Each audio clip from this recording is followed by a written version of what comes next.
Hey everyone, welcome back to the channel. Thanks for tuning in for another episode. Guys, as most of you are aware, we just won the Major League Fishing Invitational event in La Crosse, and I did it on a Berkley Maxcent 5-inch The General in various colors. And I've gotten a lot of questions regarding why I chose that bait and how I went about fishing it. And I've got some really key tips for you that I think separates my wacky rig from potentially what other people were doing with their wacky rigs, or just maybe helps you think a little bit outside the box, because I really think I was doing some things to help generate some bites that are not talked about often with respect to wacky rigs. So first off, I want to just talk about the actual rig itself and kind of talk to you about the differences. Now, I have had several people ask me questions about why I didn't throw the core tackle hover rig. And there's a very, very simple answer for that. The hover rig glides so much that it actually was a hindrance in this case, because I was fishing holes in the eelgrass that were anywhere from that big to the size of my boat. And if I would cast into a hole or along the edge, and keep in mind, the bites were not coming in the center of the holes unless it was a small hole. If it was a hole in the eelgrass the size of my boat, I still had to be on the edge. And if I threw the hover rig to the edge of the grass, I couldn't control the gliding. That thing glides so well that half the time it would glide right into the eelgrass and get balled up in grass. I really wanted to be working the edges, and I was not as efficient with the hover rig in that instance. Now, the hover rig still would have generated bites. I did generate bites on it in practice. I just found that it was gliding too much. If you've used a soft stick bait on a hover rig, you know how much it glides. And when you're talking about fishing around dense eelgrass, you're either in it or you're not. And in this case, I didn't want to have my bait in it too much. So that's the reason. Hopefully that answers some of those questions, because a lot of people are giving me, slack for not throwing the hover rig. And in reality, I'm going to throw whatever I think I need to be throwing to win. Had it been a little bit sparser, I definitely would have done it. And I did do it in practice, and it did work. Anyways, okay, so the point being here, a next key I want to point out has to do with the hook. So this is a small finesse wide gap hook. It's a size 1. And a lot of people were really surprised to find that out as well, as to why I wasn't throwing a more traditional wacky rig hook or something a little larger. Specifically because I was catching bigger fish, and I was also fishing heavier cover. So generally speaking, most people would say you want a bigger hook to help you pull those fish through that cover. But for me, again, it came down to the efficiency of how well I could fish the bait. If I had a bigger hook with bigger gap, what would happen is I would get more eelgrass balled up in that gap. With the smaller hook, you might get 1 or 2 strands, and it was such crisp eelgrass, I could really give the rod a quick snap and it would break free of that. With a bigger hook, and I experimented with this in practice again, the bigger hook and bigger gap, I'd get more grass balled up in there. The more grass that got balled up in the hook would just make it harder to snap it free. So there were a lot of fish I'd catch snapping it free of grass because I could still fish my bait after that. With the bigger hook, it was getting balled up. I could not snap all the grass off. So that was a key. Now, I will say, I'm a big proponent of throwing smaller hooks on your baits. I really feel like a small laser sharp hook holds just as well as big hooks most of the time, and you don't put as big of a hole in the fish, so you don't necessarily lose that many. In this case, I never lost a fish over those 3 days. So from that standpoint, to me, that speaks volumes, because I was pulling fish out of big eelgrass mats. But I want to point out that I do think a smaller hook was key. Now, another thing to point out is I rigged my bait either right in the middle or forward facing, so closer to the front like you can see right now. And I really was dictated based on the conditions. When we had slack, calm conditions, I was rigging my bait pretty much right in the middle, like you would a normal wacky rig. I was trying to get it right in the middle, and what that does is the bait will fall much more vertical in the water. It'll stay in place, and it'll just fall, nice and slow to the bottom, because your bait is literally vibrating as it falls. That was the ideal. Now, that was not always the issue.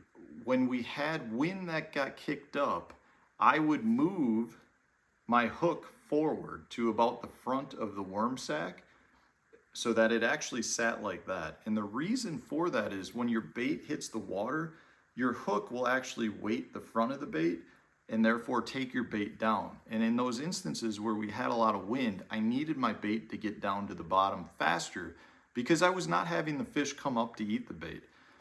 Generally speaking, they took it off of the bottom or once I was moving it on the bottom. I only had a couple of fish that took it on the immediate fall. And even when that happened, it had to get down to the bottom for that to happen. They never came up and hit it close to the surface. So when I had slightly wind conditions, I would move it front forward to get it to fall a little bit faster. But we did have some days where we had really strong winds. Day 2, we had a big storm move through. When that happened, I rigged in the center, but I actually went to putting small nail weights in it. Now, I wasn't rigging it from a NACO standpoint. I was putting the weight right where the hook is. And I was doing that because I still wanted my bait to fall to the bottom. Really light weights. I was throwing a 32nd of an ounce. So it was a very, very light nail weight, but it was enough to get that bait to kind of combat the wind a little bit. So that was one thing I did to fight the wind. The other thing had to do with my casting angles. And you might be able to notice this if you watch live. Day 1, we had really slick, calm conditions. I positioned my boat on the outside of the grass line. On day 2 and day 3, we had stronger south winds where I actually positioned my boat in the eelgrass so that I could cast forward with the wind. And that way I could take the bow out of my line and have good feeling still in the bait. Plus, it limited the wind from grabbing my line and creating that bow, which then pulls your bait away from wherever you wanted it to go. So boat positioning was really key as well for those days when we had a little bit of wind. Now, the last thing I want to point out here is a key that maybe you can see, maybe you saw if you were watching live, maybe you didn't. It really comes down to how observant you were, because I don't think I was actually dyeing them. Maybe one day I was, but both of the colors I was throwing. So for the most part, I did throw purple a little bit. I had 3 bags open. I would grab whichever bait out of there in a lot of circumstances. But when we had overcast conditions, I definitely went with black and blue. And when we had sunny conditions, I went with the green pumpkin. But both of these, you probably can notice, I actually dye the tip using just the Spike It Dip and Glow Chartreuse. And I do this for a couple of reasons. Well, I do it for one main reason. It really comes down to, it makes it look much more like the forage species. So these fish were feeding on little sunfish, little bluegills, little pumpkin seed. The bluegills in the river are very vibrant in color and their tails are very turquoisey. Now in both of these cases, you can see hopefully that the chartreuse is really toned down to the point when this is in the water and it's falling, it looks like a chartreuse tail of a bluegill. I could buy both of these, well maybe not the black and the blue, but I can buy the green pumpkin with a chartreuse tip on it, but it's chartreuse like this, so it's really bright. I don't want that. I don't like that. I like the natural look of the turquoisey look when you dip a darker color in the dye. So I was doing that. I was actually doing that the night before each day of the tournament. So when I would reach in, I'm thinking these are all, you can see these have all been dyed already. They're very light. It actually fades a little bit on the max scent too. But I was doing it the night before so that they were ready. I probably went through, I'm gonna say 3 to 4 bags of max scent generals each day of the tournament. So I mean, I went through a pile of them, but I do feel like that made a big difference. But keep in mind, you know, there's a lot of things you need to take into account when fishing a wacky rig. It's not just as simply hook your bait in the middle. Your hook makes a difference. Where you hook it makes a difference. The weight of the bait makes a difference. It's your casting angles. A lot come into play. I do not believe I could have just left my standard Wacky rig hook, as well as, you know, the just a standard bait without the dye, and fished it in a traditional manner with some of the wind that we had in some of those instances. I really feel like paying close attention to those details does make a difference. So hopefully this helps you guys go out, catch a few more fish on a Wacky rig, maybe even win a tournament like I did. Guys, let me know in the comment section, is this something you've experimented with? Do you have some other tips that come you know, with fishing a Wacky rig that you think is beneficial and you're willing to share with the rest of us? Because not only do I learn from you guys, I think you guys learn a few things from me too. But if you can share your tips, we all learn from that as well. So thanks for watching, guys. I appreciate all the support regarding the win. It's been absolutely fantastic. And I'll come down from Cloud 9 at some point. But grab yourself a Wacky rig, get out, catch some bass.